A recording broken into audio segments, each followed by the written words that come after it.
An Erios original.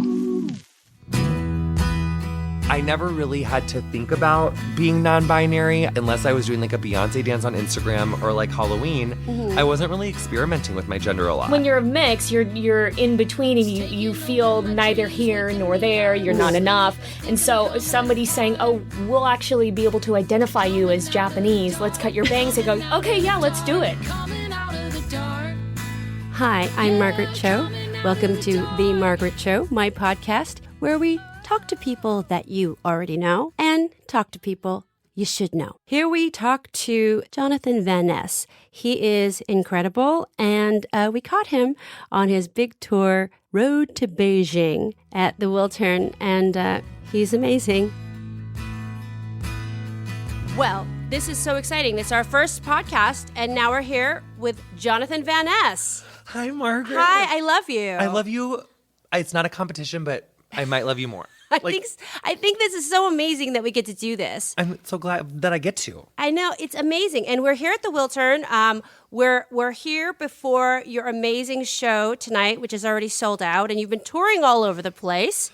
It's such an incredible thing. And I just remember so many times like encouraging you to do stand-up comedy. And I remember I was doing some stuff in Orange County and I brought you on. Was it Irvine? I think it was Irvine. It was Irvine. Yeah, and I just brought you on stage and you were just such a natural at it. But I just wanted to do your hair. I was so not ready for the comedic spotlight. I really wasn't. And I also remember being like keenly unfunny and like... You were so funny. Well, I really just wanted to do your hair and be around you. I have always loved you so much, and I've always thought that your comedy is like what made me fall in love with stand-up comedy. I mean, I've told you the story of how like Notorious CHO was like the first thing that I ever shoplifted because my mom would not let me get it. And like my first instinct when I receive an envelope full of white powder is to snort it.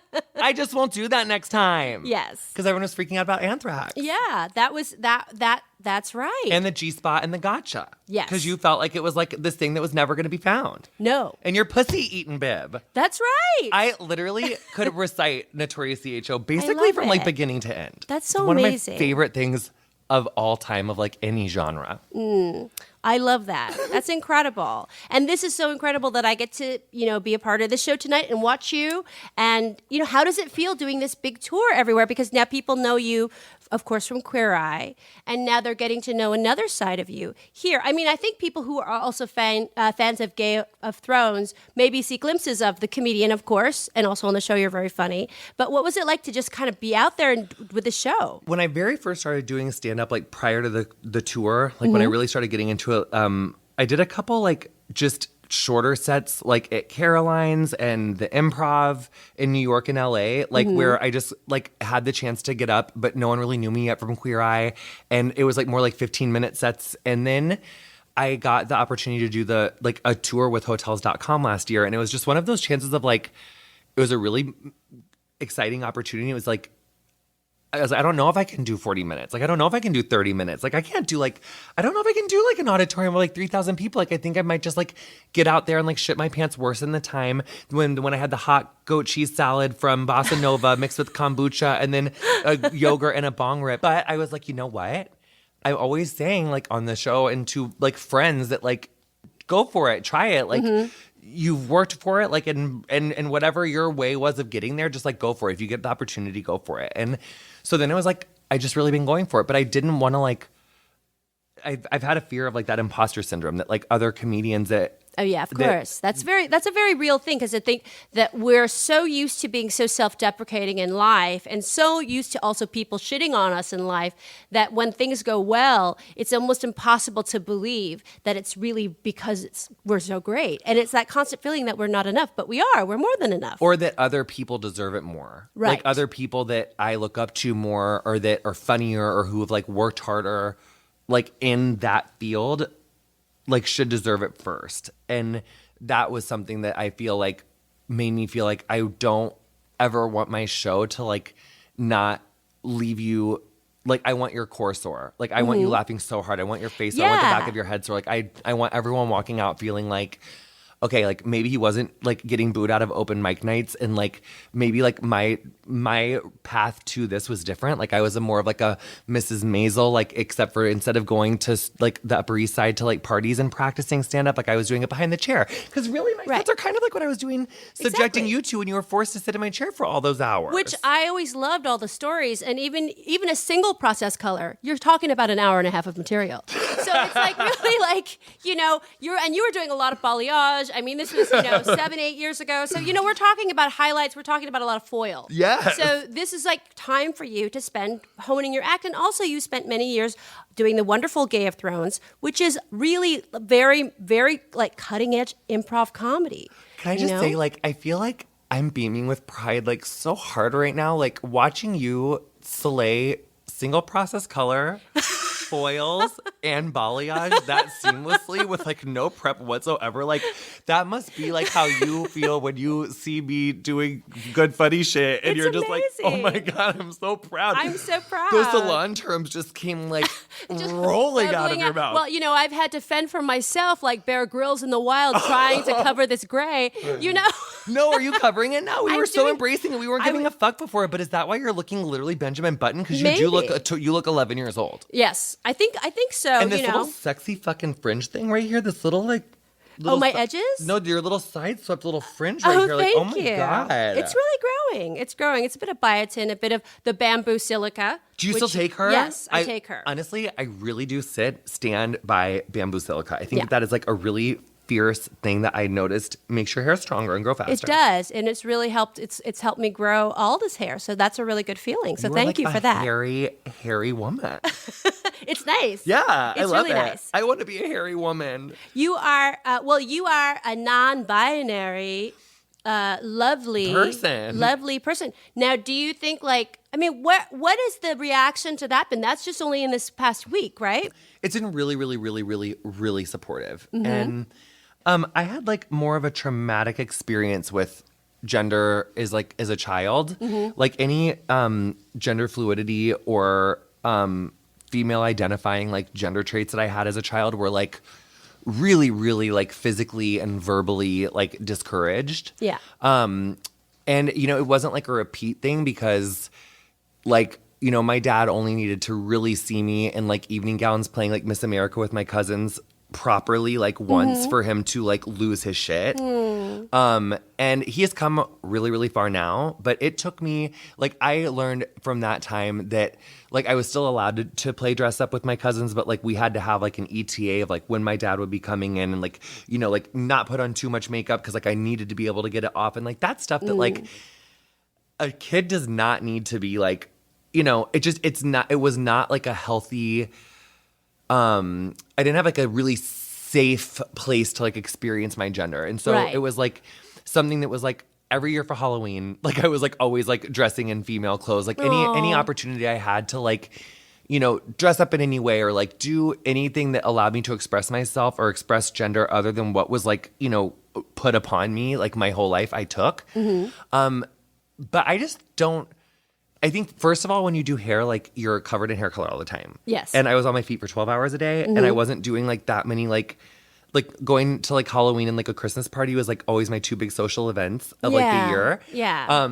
So, like, just getting to, like, play with fashion or, like, me being the one who was, like, concerned with making myself look cute to go places, that didn't really start until, like, really when Queer Eye started. Because if you have, like, hairdresser friends, you will know that, like, we are usually looking road hard and put away soaking wet because we're working. Right. You're servicing everybody else, but you don't have time for yourself. Yeah. I mean, you kind of do in the morning before you go. That was always like my me time was like in the morning and at night. But that's also kind of why I was never really someone who was like going out a ton because I did kind of leave it on the dance floor like during the day. Yeah. So really, the only reason I'm saying this is because like I never really had to think about being non-binary. I always felt like I was a gay man and identified feeling like I was a man because for all of my 20s, it was like, unless I was doing like a Beyonce dance on Instagram or like Halloween, I wasn't really experimenting with my gender a lot. Yeah. And I didn't really have to think about that a lot. And then when I started writing my book and just having this experience in the last couple of years and realizing that like, I really want to wear women's clothes. I really want to wear heels. Yeah. That feels, really, really organic to me, but also so does like, just dressing how I've always dressed and being how I've always been has always felt organic to me. And then recently, like in these last few months, like I started having like a lot of kids and like parents like asking me like, what are your pronouns? Like, how do you identify? Like, who are you? Like wanting me to like kind of pick an identity. And I guess I just never thought that that was something that I needed to do. And then I realized that it was something that I needed to do because I've never felt like I was like a representative of a man the way that like a man was supposed to be, not by peers, not by gay men, not by straight men. Like I've always felt like I was outside of like the constructs of like what male masculinity was supposed to be. Right. So, you know, I think especially in the gay community, there's so much crazy toxic masculinity like and femme shaming and like I'm not into femme men and it has to be mask for mask, and which is such an antiquated thing. And there's also a lot of like fake woke people who love to like, I call it fake woke, but it's like it's mask for mask culture, but like now they just know to like omit saying that. Yeah.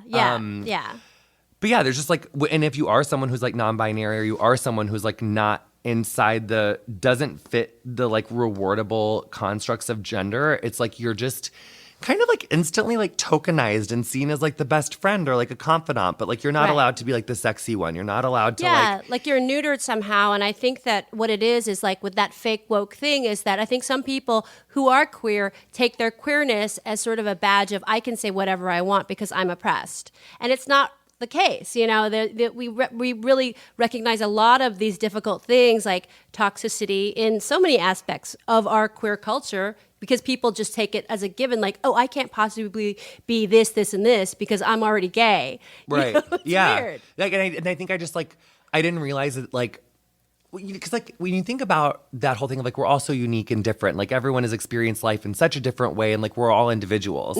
But then when it comes to like gender or sexuality, in gender, there's three things that you like: male, female, or trans, which is like a newer, which is not, it's actually not new. Like gender is way more new than transgender. Like transgender and gender non-binary is like way older. Like we've been around forever. It's like gender is like a much newer construct.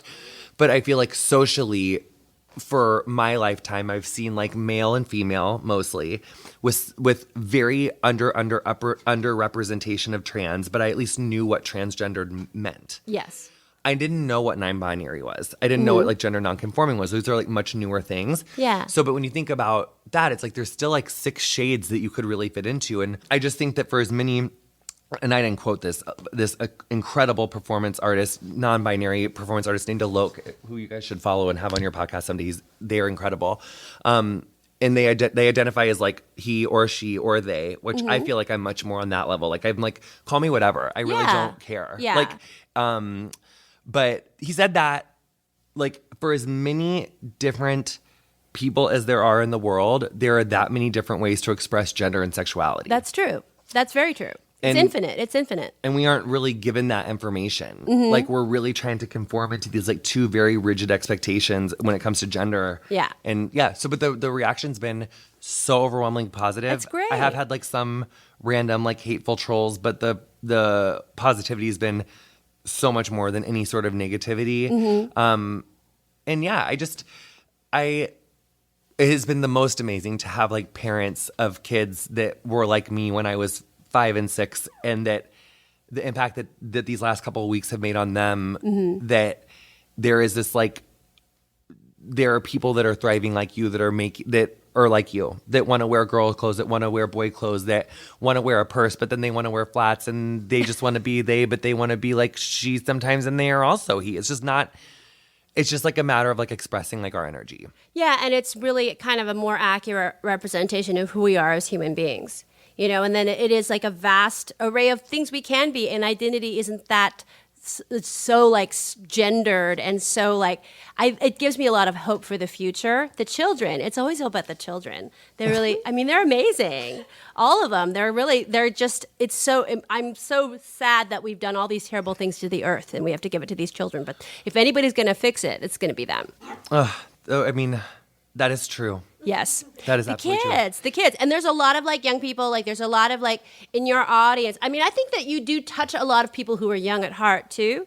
I think my favorite Queer Eye so far probably is the Barbecue Ladies. Oh my God, I love the Jones Sisters. The Barbecue Ladies. They're killing it on Instagram right now. Oh my God. They're so like it really I don't know. There was every single one I cry.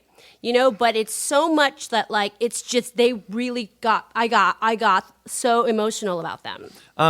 Well, the thing that I love about the Jones Sisters is just to the level in which they're crushing it. Like they're just like crushing it like so hard, and they've taken this opportunity and like.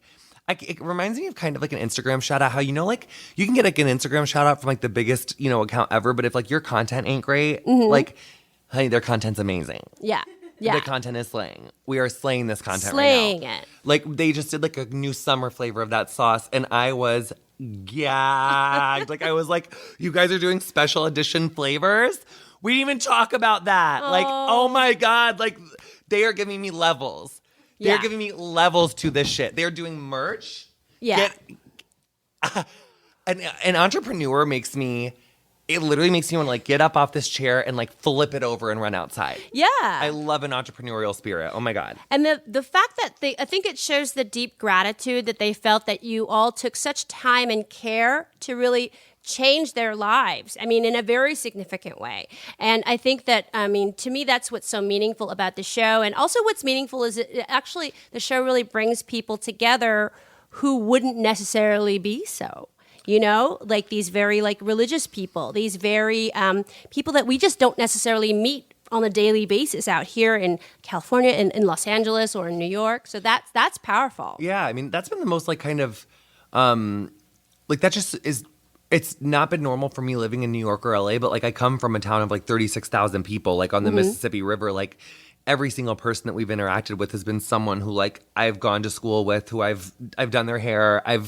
Like none of these people have like moved a hair on my head as far as like saying something I haven't heard before. Yeah. Or like feeling judged in a way that I haven't ever felt judged in before. Like, so I think it's like there is such a like polarized nature in the country right now and really frankly in the world.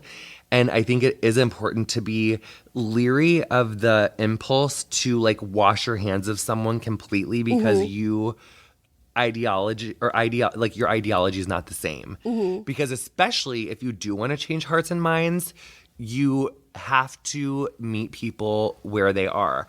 And that is really hard to do because when we are passionate and strong people and opinionated people, like it's hard to do that. And I really struggle. I have struggled with that mightily, like with friends of my family and people who I just, have tried to meet them where they're at. And I'm like, well, you're at like a racist fucking shitty place. Yeah. And I'm not really going to try to fuck with you anymore. But I didn't go in saying that. Yeah. Like I tried for years. Yeah, yeah. And if someone's a shitty person, like a racist, shitty asshole, which this one person like really sticks out in my mind who's like a friend of my family who really grinds my gears and like I really loathe them. But I'm never going to change them because they literally suck like really, really badly. And they have like a lifetime of like trauma and fake news that's making them believe these like stupid idiot things that they believe. But I do believe that there's other people who can change and who can grow. And I actually think as long as you're breathing, you're capable of changing for the better. But I'm not going to be the one that's going to bring that change into that person's life. Right. But that doesn't mean that you can't try with like other people. Yeah. Yeah. I think it's like approaching with a lot of kindness and a lot of understanding. And then I think like it's always really remarkable because you've always done this. You really see the hotness in somebody and like bring it out, which is so special. Like because people don't see it. It's like they don't see that in themselves. But then you like kind of you shine your light on it and it makes a huge difference. It's like, oh, they recognize it. They're like, oh my God, I have this. This is great. And it's powerful. Thank you. Yes. That's like the nicest fucking thing anyone's like literally ever said to me. I love it. Oh my God. But it's powerful, Thank you. And it's like they see they can maintain it. And you always show them like an easy way to maintain it. Well, but I am a stoner, so I like easy. Yeah. Like I like easy. I like natural. I also just like hate like I hate taking off like a ton of makeup if it's like a ton, like every day. Yeah. Like a special occasion's one thing, but like, and no shade to people that love to wear so much makeup because it's so much fun if that's like your thing. But like, let's just do this as quickly and elegantly and gorgeously as possible, so that we can go like listen to music and dance, or like sit on the couch and watch TV, or like hold your cat, or go shop, or like figure skate, or whatever. Yeah. Oh, and skating. Oh my God, so obsessed with skating right now. Oh my God, skating. I love the skating videos, and I love that you have forged a great friendship with Michelle Kwan. Now, that's the stuff of dreams. What's she like? Have you ever met? You never met. We've only talked over Insta and over, just like through social media. But of course, I'm obsessed. I'm obsessed. She's amazing. Yeah, it's like weird. Like, I don't watch her programs like any less. Like since we become friends. Yeah. Like literally, like her 2000 Worlds long program is like what I watch when I need to pick me up. Yeah.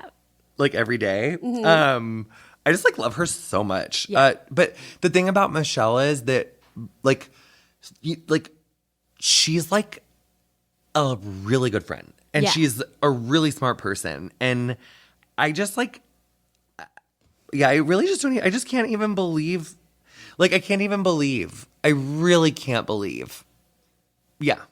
Incredible. Yeah. I mean, who's the most exciting person that you've got to meet so far? Like, what do you think? Like, I gag the hardest for Olympians. Yeah, of course. That you got to gag like on them. Lori Hernandez, Ali Raisman, Michelle Kwan. Like, those were all people where like I cried. Yeah. Like to their faces. Like I couldn't even right in their face. Yeah. Like when I met Lori Hernandez, like it was as if like the Holy Spirit backhanded me, and I did like 3 Shanae turns like across the room into a wall and started crying, and her mom was there, and like I could tell that her mom thought I was like a psycho like super fan, and I was like, I'm sorry, I just like I love you so much. And like her beam routine in 2016 was like I just and What is it though that gets you there? Is it the physical excellence? Is it the knowledge of what it takes to do that? For it's like all of that. Yeah. I also love like a snatched fucking sleek pony. Like I love like a snatched tight ponytail. You know that about me. I just the excellence, and just that like I can't do like I worked so hard to be able to learn how to do a back handspring. Yeah. Like they are not doing back handsprings. And also I just love like the artistry and the grace and the precision and like the pageantry and like just the exacting nature. And also, this is what I like love to hate about it, is that like, well, I think it's what makes it so titillating to watch, is that like you have to work like 3 hours a day, 7 days a week for your whole life to get to that level. Right. And if you have one bad day, like one bad skate, like one bad minute and a half, one bad vault, Yeah. like what you have worked your whole life for, like to this moment, that is like a level of like commitment and like faith and like work ethic that like I just think is incredible. Yeah. I mean, it is incredible. And also to deal with all of that at such a young age, and from such a young age. Especially with the Olympics, because like, the NBA or like all these like heteronormative like sports, like even like ones that I love, like tennis, like you get to go to the Wimbledon every year. You get like, and it's like, that's like a whole tournament. You know what I mean? And like same with basketball and like baseball. It's like if you fuck up one game, usually like you will get like another chance. And even if you do fuck up that chance at the championships, the next year you're going to have like, I just feel like figure skating and gymnastics are so unforgiving. Right. They're right. so It's all you. unforgiving. It's all you. And it's so competitive. Right. And I just look up to like a gorgeous figure skater or gymnast so much. I love it. Oh my God. It's so great. What do you stand for? Like, what's your like? What do I stand for? I mean, probably like British crime shows. Which Ooh. just So like, did you love The Bodyguard so good? Were you Oh, just, like, I haven't so started The Bodyguard. What? I ruined the couch that was in my apartment in Kansas City because of The Bodyguard. My vagina was it torn? Did you have to have like a Niagara sewing kit? Falls. Did you have to like sew it back up? Like, I mean, Rob Stark's in it. oh yeah, He's the main character. I love it. I love it. There is this fucking like taboo affair girl that is like not that taboo. It's just hot. Yeah, yeah. Girl, I you are need going to. to. Wow. Do you watch Broadchurch? Yes. That's what I'm like heavily standing on Broadchurch right now. My mom is like really like, my mom can't even like talk to me about like if I'm like okay or not right now. Yeah. Like because of Broadchurch. Yeah, I can't. I mean, it's just so, I really stand, I think, Olivia Colman. My mom is either complaining about how much I don't answer the phone now or ignoring my calls watching Broadchurch. Yeah. Like when I can talk. It's an older lady jam. She loves it. Okay, first of all, neither of you are old ladies. Second of all, yeah, people are just obsessed. Question, as a Game of Thrones guest, what did you think? I think it's like, for me, it's just so, all of it is so much to take in. But you watched it this whole time, right? Yeah. And it's just like, I feel like to me, it's like, I feel like it's like not over. Like to me, it just sort of, it's literally over. It's over, but it was like, it was, to me, it just sort of like, this seems open-ended to me. Wow, no, I don't feel like that. Yeah. I don't. Yeah. Do you feel like, aren't you going to miss doing it? I mean, I feel I'm gonna miss doing it, but I feel like I'm gonna really give you my, like, this is really how I feel. Okay. Like, I am not happy with that ending. Mm-hmm. Like, I think that it was beautifully acted. All the actors did the best that they could with what they were given. Mm-hmm. I am really hoping that those books make sense and give it the nuance that last season did not have the time to give it, that the earlier seasons. Because those earlier seasons were nuance central. Yes, like nuance, that's true. detail central. Mm-hmm. Obviously, because of the nature of television and like, storytelling, like it just couldn't go that way because they didn't have the time to do that. This year was 6 episodes, and which was, fine. But for me, Gwendolyn and Cersei. Yeah. Like those two endings in particular are, I think, just like, I cannot believe that was how Cersei's last day went down. Mm-hmm. Like, I can't believe that she got crushed, like complaining about wanting to save her baby. Right. And she should have been getting railed by Jaime in the ass. Yeah. Like, they should have been fucking under a column on a boat. They should have escaped on a boat and been having anal sex with like deep, like hardcore porn, like shots of that. Yeah. And then had everyone see them and then like got shot by flaming arrows, like on the canoe escaping from King's Landing. Like real Valhalla style. Yes, like there should be very Norse ending. Yeah. But not by the dragon, because like she was distracted, like the Unsullied or something. Like they just need like a more not the Unsullied. I need something more. That's like the dumbest thing I've ever said. Like a really more poetic, like baby Kristen baby Kill Bill, literally just murdering the fucking shit out of them. Yeah. And then for fucking Gwendolyn, why did she really write him out in history so nicely? He did her so dirty, and she gave him such a glowing Yelp review. I know. But it's also like very like a metaphor for actual death, because we can't choose our death. It's like nobody's going to have a hero's ending, even though this is supposed to be about mythology and revenge and everything. It's like the way that death is, it is kind of an equalizer, and we can't choose, and it'll just come. That's sort of what I kind of thought. Like, this is like really like, it gets in a very deep way. Like, we don't have the right to choose a storyteller's motive behind what they do, even if they're like 99% men. Well, yes. I mean, there's really a lot of things we have to grown up of you, Margaret. That's really grown up of you, and I have to say, I'm already feeling a little bit more at peace about it. But what have you say about Gwendolyn? And I also have so many feelings about her anyway. If Brother D had dicked you down like that, then taken your V card, and then got on a horse and left the next day, it's just so wrong. And then after all that stuff went down, and then you get on that old ass hocus pocus spell book.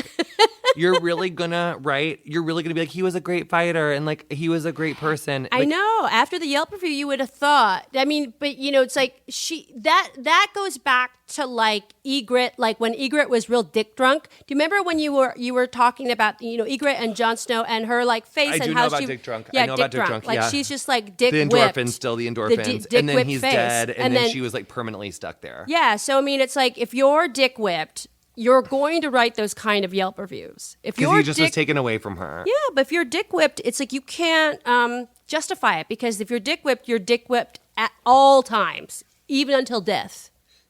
I just couldn't believe. I know. Who's gonna fuck her now?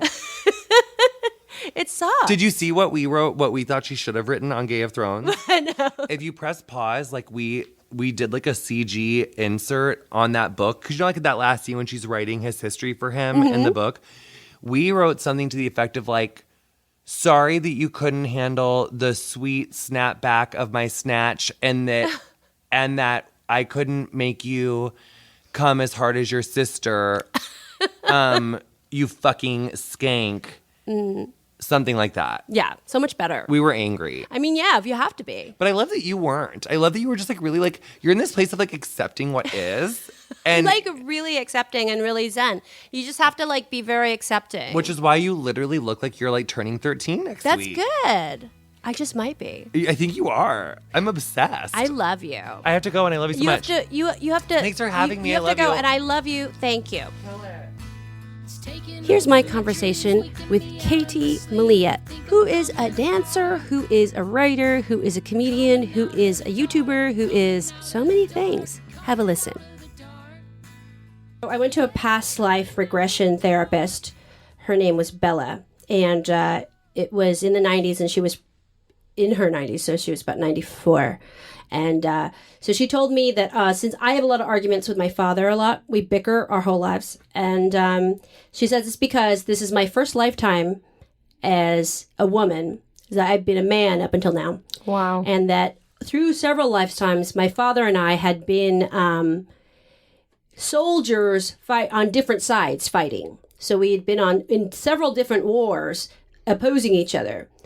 For many centuries. And so that now it was time for our karma to be worked out where we're actually going to be in a family together. Whoa. So, and then I was like, oh, I guess that kind of makes sense. Yeah. But it's like those past life things are just, I'm like, I don't even know what to believe, but it was like, oh, that's kind of legit. Like she wasn't Right. telling me, oh, you were Cleopatra. Right. Oh, you were Anne Boleyn. Like there was none of that. Like because it's always when you talk to people about past lives, it's real delusions of past life grandeur. Mm-hmm. Like nobody's just some dude. No, I felt like I would have just been a commoner.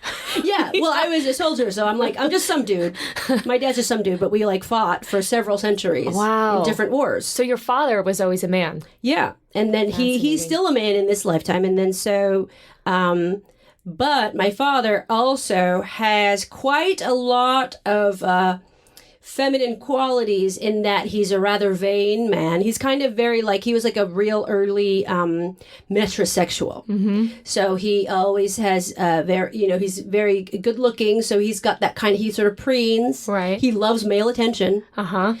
He bought a gay bookstore so he could be, showered with male attention in the 70s from gay men. Mm-hmm. So, but do you feel like you were a commoner because of... No, I feel that had something to do with music. Mm-hmm. Maybe I was an opera singer or something because there's just some deep visceral connection, but almost when music comes on, I have an out-of-body experience. Now, when did you first discover the ecstasy of movement? Well, I started dancing when I was 5, but that was all formally. Mm-hmm. So it was formal training, which I hated the tap dance class that I was in. And so I would say it was actually fairly recent in terms of my art, but like all growing up, going to clubs, and I was on the dance team at school. And so I think it was more of a transitioning as I was finding my own voice, that levitation became stronger and stronger and stronger, and I became more conscious of it, so I kept wanting to plug into it. Yeah. But I was dancing when I was 5 and drawing at a super young age with music. So I also think that just the form of holding a crayon is a dance in itself. Yeah, because for sure. Because the music or the act of the physical movement, it's like a physical movement, but you have a crayon in your hand, and so that makes this line here. Yeah. Yeah. Yeah, I mean, that's an incredible thing. Like, it is a kind of dance. And then everything actually is a dance. Yeah. Everything is a movement and a dance that you're sort of in, that sort of whatever it is. Yeah. But that's cool. If you want to take it into like a godlike perspective, the cosmos and the dance of the universe. And yeah, it's highly addictive. Mm-hmm. And then you're dancing like also for your work, so you can use it to get somewhere. Yeah, great, pay me. Yeah, you're getting there. I get paid to plug into another reality. It's powerful. It's amazing. I don't know. Like, I feel like most dancers feel the same way, though. Most dancers seems to get to that sort of like ecstasy of like, wow, this is really happening. Until it becomes here's the nice thing is that I'm getting paid to do it, but I did go through a period of time for 10 years when I was dancing professionally that it just was a job, and I started to really hate it. Yeah, because you're just being told to do choreography that you don't want to do, and everyone's yelling. You've got choreographers yelling at you, and you're getting yelled at because you're pulling too much focus, and it's about the celebrity, and it's about the pop star who you're dancing around, and then it just became a job. And I really started to hate it. Yeah. But actually, you know what the awakening was Ryan Heffington. Oh, wow. Yes. Yeah. I love him. Yeah. Yeah, starting to dance with him. Yeah. And that's when I went, that's my third eye opened. Well, I mean, he puts the body into these shapes and these sequences that are so intuitive and primal. Like, is this beautiful? Well, yes, but it's also startling and arresting and scary. Yeah, and he also marries pedestrian moves that we do every single day and making that as a dance. So you can place like you're eating something with a fork, but if you put it in the context of the dance studio, what is that? Then all of a sudden it becomes something else and you're not actually holding a physical fork. Yeah. So he's really brilliant in marrying things that we do every single day that makes you think, oh, life really is a dance. Yeah. Yeah, I recently co-choreographed this performance art at the Museum of Contemporary Art last month at the Geffen Contemporary for their 40th anniversary. And these two artists, Alora and Calzadia, had my friend Maceo and I choreograph this handshake for the board of directors and the employees of the MoCA to welcome all these 700 guests. And there was like Keanu Reeves and Courtney Love and all these guests coming down. And what I had to do is had to place the performers just doing a handshake. And it was super fascinating to see how a handshake could become an introduction or it could be confrontational. So how people reacted to it. But it was just the handshake. And the handshake became a dance. It was super fascinating. That's and the powerful. repetition of just extending your hand. Yeah. And also how people squeezed it or got really grossed out or a power trip. Like this one guy put all of his fingers in between mine and then squeezed. I could feel his gold fingers. And I was like, this is super fascinating, the power dynamics between just a handshake. I hate that when they shake your hand and they put the finger in the middle and tickle your palm. Oh, I didn't get I'm like, what? No, that's the worst. Yeah, that's gross.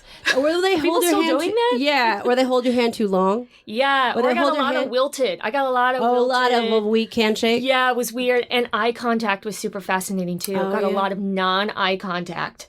Oh, that's weird. When the people like don't look, or they look at your eyebrows, or they look at your forehead. They don't look in your eye. That's really weird. Yeah, they were scanning anywhere but my eye. But there were also 20 of us that the guests were going down each person. Yeah. So by the time they got to me towards the end, I think they were just tired of it. I think after that, also, I'm such a germ freak. I would be washing my hands forever. Too. Yeah, you learn a lot about people. I'm such a germ freak. But you have to. You got to. My hands are so dry because I'm constantly washing. Because it's like the tactile, like everything dirty is coming from your hands because that's where you're connecting to the world with your hands. Yeah. So but it's also a very Western thing. So if you go to Asia, no one really handshakes, or let alone hugs. They are really... No, I know. Yeah, nobody culturally. That's why I love that Keanu Reeves, like, when he takes pictures with women, it's that weird, like, respect women hand. Right. Where it's a Barbie hand. It's the Barbie hand. It's like mostly like also in Korea, usually in Asia, when they take pictures with you, they'll put their arm kind of around, but it'll be like floating on, not touching. Yeah. Which is so great. I appreciate that. Like, don't be all touching on people. Yeah, no. So respectful. Also just Keanu. I'd let him. I would let him put his hand on me.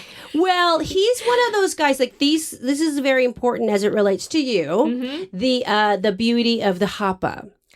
The beauty of the biracial, or more than bi, but it's also the because my feeling about hapa is like you take the best things of both ethnicities and you marry them together. Always it happens, right? You know, and it's an idealization. It's like the perfect person is created when two people are coming of different backgrounds come together. Yeah. Yeah. And I feel very fortunate to have two completely different cultures and appreciations. I'm going to Japan in less than 2 days. Oh. And just to be able to leave this country where I have my white side of my family and then go to a completely different one and still feel at home. It's beautiful. It's super cool. I just love the convenience stores. Kombini. And also 7-Eleven and Family Mart. Family Mart. That's I rice love balls. a kombini. I know. I love any kombini, like anything with like a red bean and like a mochi cake kombini. I'll FedEx something. I love. I've FedExed food overnight. You're so not supposed to good. do it, but I used to do it. It's so good. Now, where are you going to work? No, I'm going for fun. Wow, where are you Yeah, going? I'm going to Tokyo, Osaka, Hiroshima, Fukuoka, Izu, and Zushi. I'm going all over. My favorite is Fukuoka. People always like overlook it, but Fukuoka is actually the best. Oh, because I've never been. Well, it's where mentaiko comes from, which is my favorite food, Okay. which is the cod roe, spicy cod roe eggs. Okay. That are like, they kind of look like these blobs, the pink Yeah. blobs Yeah. that they sell in the department stores. So good. And it's just like the food is amazing. The people are really friendly. It's like the South. So everybody's just super like just excited that you're there. It's not like, I think Tokyo there's so many people. Right. And there's so many tourists and it's just such a throng and everybody's just trying to get where they're going and it can be very isolating. But Fukuoka, there's a kind of like a country feeling to it, even though it's not. It's an urban city, a very big city. But there's just something very very warm about it. It's a little small town, which is like not like it's definitely a big city, but there's a sense of that. I have a sense of that Yeah. feeling. But Well, that's love where it. my mom's family's from. Oh, beautiful. Yeah. So I've never been, so I'm super excited. It's so exciting. Yeah. I mean, it's just like, so you go around like bullet train and Yeah. I love it. Yeah. Just get on the train and go. Oh, it's so fun. It's so fun. The trains are so, I mean, we can't even get a bullet train from here to San Francisco. I know. Wouldn't that be amazing? Yeah, it would be amazing how much money is being poured into that. We can't even do that. And then Japan's already working on a train that goes 300 something miles per hour. That would be an hour between Tokyo and Osaka. It's sitting on incredible. magnets and it's just incredible. It's like an I love airplane. it. I love Osaka too. Yeah. There are a lot of comedians come from Osaka. They're more loud and they're funny and have a lot more personality. And Tokyo's like New York City. Yeah. Osaka's like the mill town or like it's like we're working class. So a heavy goth presence. Yeah. A lot of goths in Osaka, you know, and just like there's those dotonbori, which is like the big, so you see the Glico man and the neon, and then all of the big like sort of crabs that are like automated, like mechanical crabs to show the restaurants. Right. And then I went down, I was raining and I didn't have an umbrella, so I was trying to run down to find some shelter. And I ran down into this weird apartment building that was kind of a mall. And I found this goth store that was closed, but it looked like a hellmouth. It was all these skulls and all these like, and it's like a candle burning, and there was like, you knock on this door and like, maybe we'll answer, we're not sure. And I was so scared. I wanted to go in so bad. And then I tried to find it again and I couldn't find it. So I feel like it doesn't exist. I was going to say, you have to tell me where it is, but it sounds like it was. Maybe. It's kind of... it was another portal. It's near Amerikamura, which is the sort of like where they have like sort of like the Western like vintage stores. Right. And I was going to say, that does sound very Western because Japanese are very superstitious. Yeah. And they have a lot of ghost stories. And so the goth with the skulls and things doesn't seem to be very Japanese. No, which is also, but that's why it sort of was like surprising. Yeah. But I think one of the things about that ghosty thing is like, because it's an island nation, maybe it's that the sort of spirits reside there because they can't get off because it's all water around. Interesting. Yeah. You know, like there's always like these ghosts that are in the bathroom. That's a major thing. Like if you go to the bathroom at night, there's like a ghost in there. Like if you, I don't know the exact story, but there's something like that. Oh, I have to remember that. Yeah, there's some kind of like, I don't know. These are all sort of like my J-horror. I love J-horror. So that's that kind of thing of like, I always think, oh, there's something. This is going to be like a really pale little boy. Yeah, in the to bathroom. Yeah. Something scary. Yeah, well, I'm going to Izu Peninsula, which is where the Legend of the Ring came from. Yeah, so I'm keeping my eyes out for a well. Or maybe I'll just get a little white nightgown and start running around. I would freaking get the in bed people with out. people. I love then when they are in the bed and then you look under and there's like the lady like looking at you from under the covers. That's the scariest. I'll get a super long, nasty, ratty black wig and I'll just start running around barefoot. And then you have to like be crawling on the ground. That's the other thing is the movements are really weird. That's of where the my ghost. dance comes in. Yes, Everything is coming together for this moment. Yes. When I go to Izu. The dance of like the weird like the ring lady, but because she's crawling kind of on her elbows. Yeah, I got something to do when I'm over there. Yeah, you got to go be the ring ghost. Yeah, and the yeah. So you're there. So you're going to be traveling, and then sort of taking a little bit of a breather, I guess, from because you work so much all the time. It's a lot. I wear a lot of different hats, and always traveling, and always you have to because it's the dance that takes you everywhere. It is, yeah. The last time I was in Japan, well, let's see, this is the third time in a year. So I was there last September. I went to Naoshima and Teishima, which are the art islands just south of Osaka. And then I was there in February doing a dance film. So that was an incredible experience to be able to, well, it was also freezing, but dancing all over Tokyo. So yeah, I'm constantly... Again, I think it's really that plugging in to getting out of the stress of real life and reality. I'm like, what else can I do? Let me do this. Let me do this music show. Let me do this stand-up show. Let me do this choreography.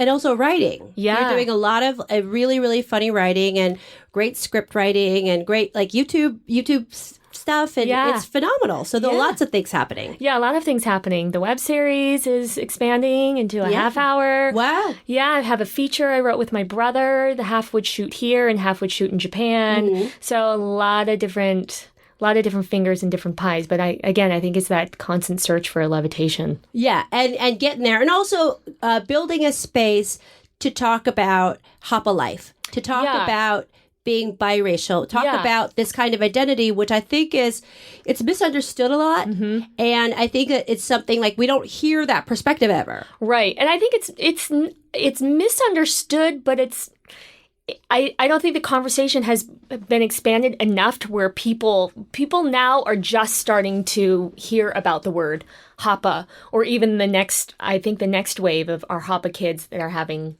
their quapas.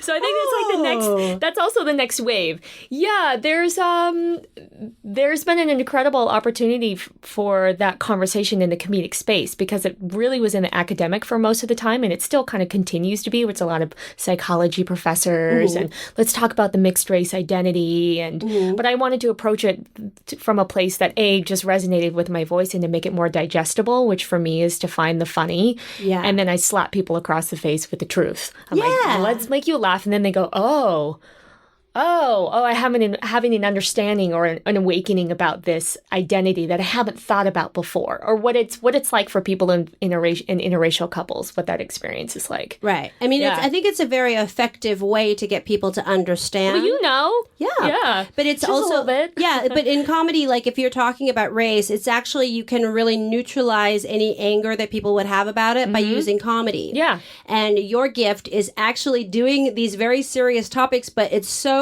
silly and ridiculous, which I think is really great. Yeah, it's silly and ridiculous, but then the reality sets in afterwards when people realize it. I mean, I was on set a couple of months ago, and the producer sits me down in the makeup chair, and she goes, "So the client's asking if we can cut your bangs to look more Asian." I was like, "Well, my bangs are cut. I already have bangs." She says, "No, more like Maria Kondo, just kind of straight across." And I was thinking this is also 2019. You know, this is something that you can't really get away with, but I'm also of mixed race. So we're pushing the conversation beyond the black and white into the gray area, where I would like to have that in an episode. Yeah. Like, that's such a weird question, though. It is super weird. We want you to be more like a sort of it's not like a stereotype exactly, but we want to emphasize this racial kind of archetype in your hair. oh, well, yeah, maybe I'll do that. I'll feel more of a sense of belonging. Yeah. Because when you're a mix, you're in between and you feel neither here nor there. You're not enough. And so if somebody's saying, oh, we'll actually be able to identify you as Japanese. Let's cut your bangs. I go, okay, yeah, let's do it. Because I'm tired of being misunderstood. Right. Or people don't know where to place me. And that gets really exhausting. And then it turns into self-hatred. Yeah, it's awesome. It's so exhausting. I can't have bangs. I don't have enough hair on my crown. But I think I need them. They're my forehead curtain. Well, bangs are really, it's a province of the young. When you're young, you can have bangs. I think it looks great on you. But I think it's just a weird thing to kind of think about, like somebody wanting you to cut them because it sort of makes it more of a racial identifier. Sure, but if people don't know how to place you, then the subject is going, okay, yeah. And then it hit me later. Well, it didn't hit me. I mean, because I've been doing the series and I've been having this sense of biracial wokeness for at least 5 years now that I've been doing the web series. Yeah, it really pissed me off. But 5 years ago or before then, I would have jumped at the opportunity. Yeah, let's do this. And then, were you playing Marie Kondo or? No, they just gave me a Marie Kondo haircut. No, it was a job for Japan. Mm-hmm. So in order for me to feel like the demographics, I could relate to somebody has a haircut that looks like me. And I understand the power of representation. But then why don't you just cast a full Japanese or why does it even matter? Because there's people of all different races in different countries. It's really more about the culture. Like I want to get beyond the discussion of race and push it into culture. Yeah. Because you have the first Japanese drafted. He's half black and he's half Japanese, and he was just drafted to the NBA. Wow. Yeah, and you go, well, yeah. There are other people who don't have Marie Kondo haircuts that live in Japan. I mean, bangs don't spark joy for everyone. No, they don't. I mean, certainly not me. That whole Marie Kondo thing is so interesting to me because it's this huge movement for people to get rid of stuff. Sure. But there's a kind of exoticism that comes around, it's like, we as white America is buying this because it's being taught by a little Japanese woman. Sure. Who said, you have to clean your house, which I think is great. I mean, but it's also that I just saw there was a white woman who was on TV talking about how she had invented that folding method. And she was really mad. She had ownership over it. But I feel like, well, it's kind of better if an Asian person says, because they're generally, Asians are neater. Right. Which is total bullshit. Yeah. Oh, but they're good at folding because of origami. Yeah. Yeah. So they must be great at folding. Yeah. No, most of my Japanese family members are pack rats. Yeah, I'm such a pack rat. I'm such a hoarder. Yeah. I know. I'm trying to KonMari my stuff, but then I'm kind of like, I'm like in that phase, but I got halfway through it and now I just have a bunch of shit everywhere now. Yeah. I couldn't finish. It's too much. Get that. Yeah, I get that. Have me come over. I'll clean it out. I have the haircut. You have the haircut, and you can do it. I mean, it's such a weird thing. Now, your web series is right now. You can watch it on YouTube. Yes, and I want people to watch it because it's so funny. So, what was the origin story of the web series? The origin story was doing a lot of different sketch comedic characters that didn't resonate with my voice. It was putting on all these wigs and trying these voices and, going through the Groundlings program and doing the characters like that, which were great, but didn't sit with me. It didn't ring true. And so I was having a conversation with my brother about how frustrated I was doing these characters. Not frustrated, but wanting to find something that resonated with my voice. And he said, why don't you just talk about being half? Yeah. I was like, well, what do you know about that? I mean, the male experience is very different than the female biracial experience. So I said, all right, well, I have a couple of ideas, then let's shoot them. And then it grew into a following and amazing press. And also because the conversation is so much bigger than myself, people really responded. Yeah, really, because it's like the first time that we've seen that sort of the almost Asian experience. Yeah, well, in the comedic space. Yes. Again, everything before then was very academic circles and then also documentaries. Yeah. Which are great, but they're very heavy. Well, yeah, and it's sort of like, I think comedy is the way to approach it because it is really funny to think about racial identity. It's like, you have to be able to talk about it in a way and it's a ridiculous thing, you know, that kind of thing of like not fitting in. I think everybody relates to. Yeah, and once I did those couple of episodes, it was like kicking the anthill open, and all these ideas started pouring out. And I also my senses were heightened when I was spending time with my parents, and awkward moments of like going out to dinner with just my dad, and then people thinking he's my sugar daddy and I'm his Asian trophy wife. Yeah, and I was thinking, God, how many times has this happened before, where people are thinking that I'm his hot young little Asian whatever, and I didn't even realize it. Yeah. So it also took me just looking into the mirror and going, whoa, there's a lot of shit that I have to deal with. How can I deal with it in a way that resonates true with me? All right, I have to laugh. I have to laugh at it. Yeah. Yeah. And that's, I mean, I think that it's such a weird thing, like the weird kind of like the frame that we're put in as Asian American women. It's like there's so many identities that are put onto us that are just so, it's so specific. Like it's like such a weird, like always the third wife. Always the last wife, the one that's not going to give you any problems. Right. That's a lot younger. The Wendy Dang. Yeah, Wendy Dang, Elaine Chow. Ooh. She's shady. Yeah, both. I mean, yeah. But to marry Mitch McConnell, it's like, oh girl. Yeah. You know. Yeah, I use that joke. That my parents look like from far away Mitch McConnell and Elaine Chow, and the audience always kind of goes, "Oh, like it's just so like, it's so." I'm like, well, I don't know if that's funny because it's just too real. It's too real. She's I mean, it's that kind of like the thing about Asian women that I do know is a kind of cutthroat ambition. Yeah. That is like we don't care about anything else but getting ahead, and that I see that in people who I think society likes to think of as victimized, like Soon Yi. Soon Yi, I think, has really taken a terrible situation and sort of turned it around. At least she has all that money. right. You know, like, I mean, God, to marry him and fuck Woody Allen, that's so disgusting. Do you think they still do? Oh, I don't Consensually? I don't think it was ever really consensual. I mean, because he was the father.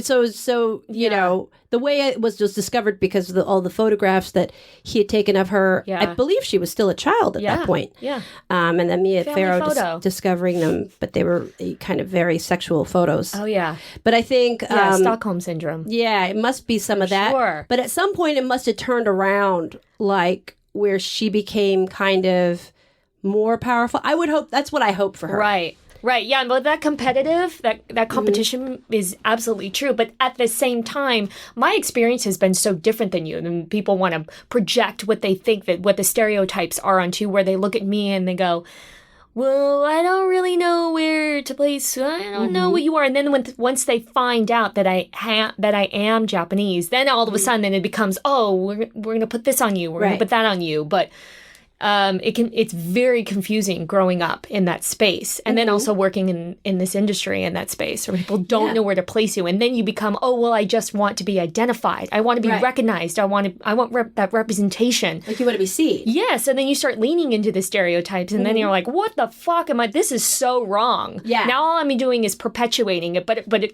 I had to go through that first. Yeah, I mean, then you're in a lot of these like really very important industries for you that are so heavily the idea of image is heavily weighed on you. So it's not just comedy and entertainment and movies and TV, but it's also dance. Yeah, it's really about the image, and that's something that I think I'm always fascinated by dancers, because I've always had such a creepy like distrust of my own body. Like for dancers, it's like it's all you have. Right. Your body. Yeah. And it's like you use this as an instrument to get everything, like, and how long does that body last you, and the dancing, like the injuries and the overwork. But then I think you learn to pivot as a dancer and find out what works for you physically. So where I feel like I'm such a better dancer now than I was 15 years ago, because I found my voice and ways to move that feels right for me, or that, like, I didn't know how to levitate 15 years ago, but I do now. But yeah, then you're running up against knee injuries, and people are telling you're too old because they don't want you touring next to some 15-year-old Disney stars and you look like the creep. But but professional dancers are super fascinating, because our job is to blend in. Our job is to be the wallpaper in the back. Yeah. And to make the star shine. So if I'm going on tour with Britney Spears, I'm like, great, you look nothing like her. You will not pull focus. So image, as a dancer, it's everything. We don't have a voice. Our our physicalization is our voice. Yeah. Then how do you sustain physically? Like, what is that like? I mean, what is it? Is it preparation? Is it like supplements? Is it warming up? Is it cooling down? What is it?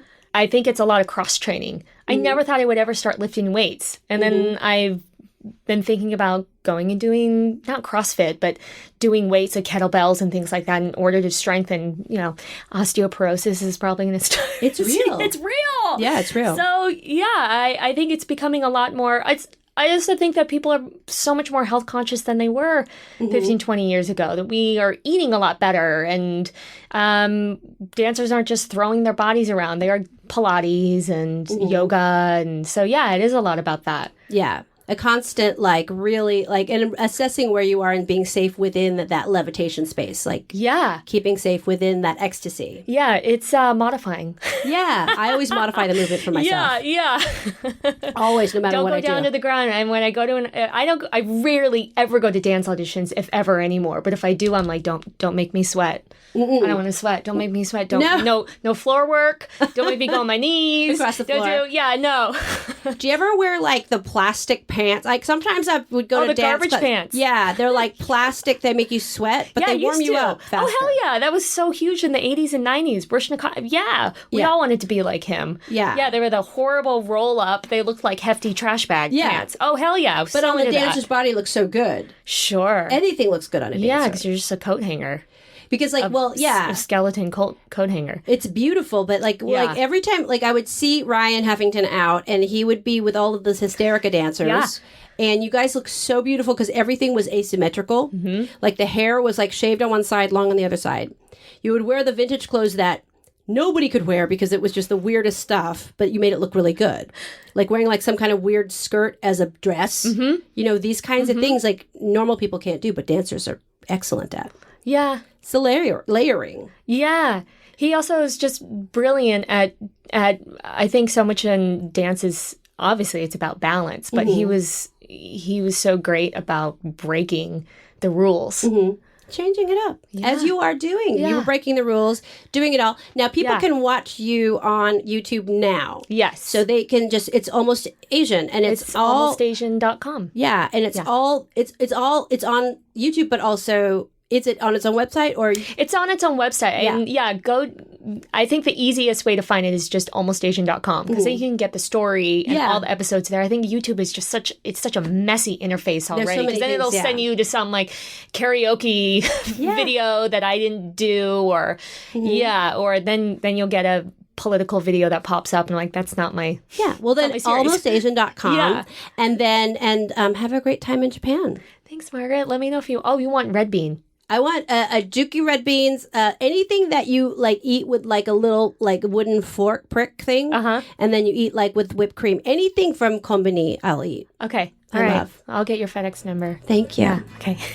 Yeah, something's happened to me. I think I'm finally free, and I don't know where to Never miss an episode of The Margaret Cho. Subscribe on Apple Podcasts or wherever you listen. coming out of the dark. Yeah, I'm coming out of the dark. Yeah, I'm coming out of the dark.